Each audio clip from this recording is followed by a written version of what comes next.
एक बार फिर से आपके पास आता हूं अजहरी जी। अजहरी जी, ऐसा नहीं है कि सरकार ने जब इसे खत्म किया इस एक्ट को तो सिर्फ खत्म ही कर दिया, इसके पीछे कई बातें भी कही।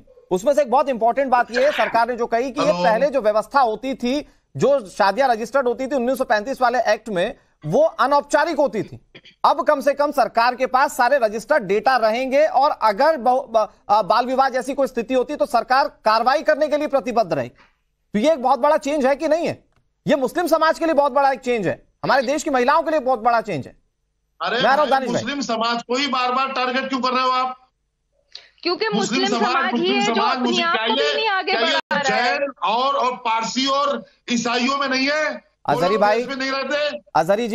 अजहरी जी मैं आपको एक बार फिर से क्लियर कर देता हूं, जो चर्चा देख रहा होगा वो जानता होगा। नहीं आ रही थी मेरे पास। नहीं अजहरी जी, जो चर्चा देख रहा होगा वो ये जानता होगा कि मैंने आपको इस बात की जानकारी पहले भी दी कि हिमंता सरकार ने इस बात को क्लियर किया है, भारत सरकार इस बात को क्लियर कर चुकी है कि यूसीसी की तरफ वो लोग कदम बढ़ा रहे हैं। दूसरी बात हिमंता सरकार ने भी कहा, क्योंकि पिछली बार इतने जब केसेस पकड़े गए थे और कार्रवाइयां हुई थी तब भी सरकार ने कहा था कि हमारी प्रतिबद्धता है कि हम बाल विवाह को खत्म कर दें। तो 2026 तक इसके लिए कंप्लीट फॉर्मेशन हो जाएगा लॉ के तौर पर। अगर पहली शुरुआत आपसे हुई है तो आप इसको एक्सेप्ट क्यों नहीं कर रहे हैं? अरे कैसी बात कर रहे हो? जो ये वहां के मुख्यमंत्री हैं, जो उनका शुरू से लेके अब तक का आप रवैया आप देख रहे हैं मुसलमानों के प्रति क्या है? क्या बोलते हैं सुबह से शाम? ये सर ये आपकी अवधारणा बन चुकी है सर, ये चेंज नहीं होगी। ये आपकी अवधारणा बन चुकी है। मदरसों को बुलडोज करना, मस्जिदों को तोड़ना, ये उनकी आदत में है।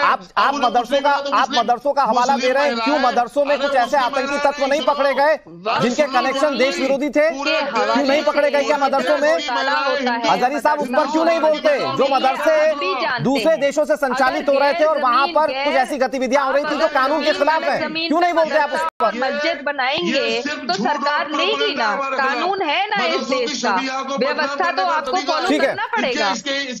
तो मुझे सतीश लखेड़ा जी, मैं चाहे दानिश कुरैशी को सुनूं या फिर हमारे साथ जो अजहरी साहब बैठे इनको सुन रहा हूं, ये इनकी चिंता है कि आप धीरे धीरे करके इनके शरीयत को खत्म कर देंगे।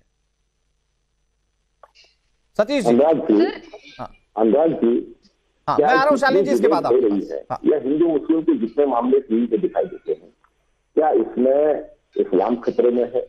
किसी मुस्लिम भाई को उसकी इबादत करने का अधिकार से, उसके अपने धर्म को मानने से, अपने अल्लाह को मानने से, या उनको उन परंपराओं को चलने पर रोकने से कोई रोक रहा है?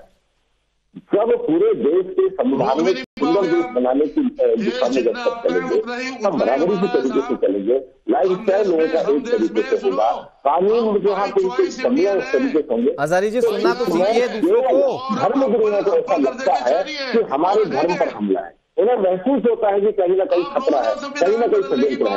आप बार बार बात कर रहे हैं उत्तराखंड के पुष्कर धामी सरकार की जो गोली चला रहे हैं। अरे भाई, कब्जे की जमीन पे, सरकारी जमीन को आदमी बेचेगा, उस पर मस्जिद बनाएगा, अतिक्रमण हटाया जाएगा, ये कहीं उत्पीड़न नहीं है।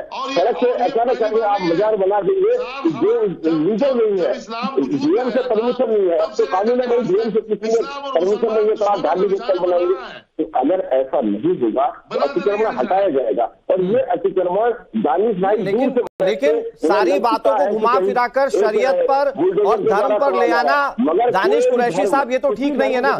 जहां पर विरोध होता है वहां विरोध कीजिए, लेकिन जहां पर समर्थन करना चाहिए वहां तो समर्थन होना चाहिए। दानिश कुरैशी जी, मैं आ रहा हूं आपके पास। शालिनी अली कुछ कह रही है। शालिनी अली, लेकिन ये समझ में नहीं आता कि ये सारी जो धर्म को आप खत्म होता हुआ देखते हैं, ये दानिश कुरैशी या फिर जो मौलाना जी हमारे साथ बैठे हुए, यही क्यों देखते हैं? आप क्यों नहीं देख पाती कि आपका धर्म खतरे में या आपकी शरीयत खत्म हो रहा है?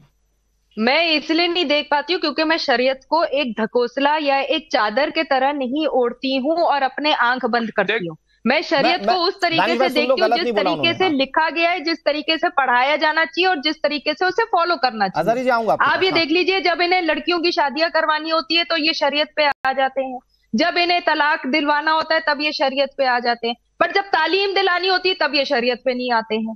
जब असम में ही गवर्नमेंट एडेड मदरसास बंद हुए थे, उसका एक रीजन था कि उन मदरसाओं में गलत गतिविधियां हो रही थी और इसीलिए ताकि बच्चे सिर्फ और सिर्फ दीनी तालीम पर नहीं रहे, वो दुनियावी तालीम ले। आप क्या गए असम में? आपने गुवाहाटी में प्राइवेट एडेड मदरसास देखे? क्या क्या सब्जेक्ट्स है वहां पे? फिजिक्स, केमिस्ट्री, बायोलॉजी, साइंस बच्चे वहां पढ़ रहे हैं उन मदरसाओं में। दानिश भाई 10 सेकंड आपके पास। सारे लोग थे जो कट्टरपंथी बन के हेमंत जी के अगेंस्ट हो गए थे कि मदरसा बंद हो।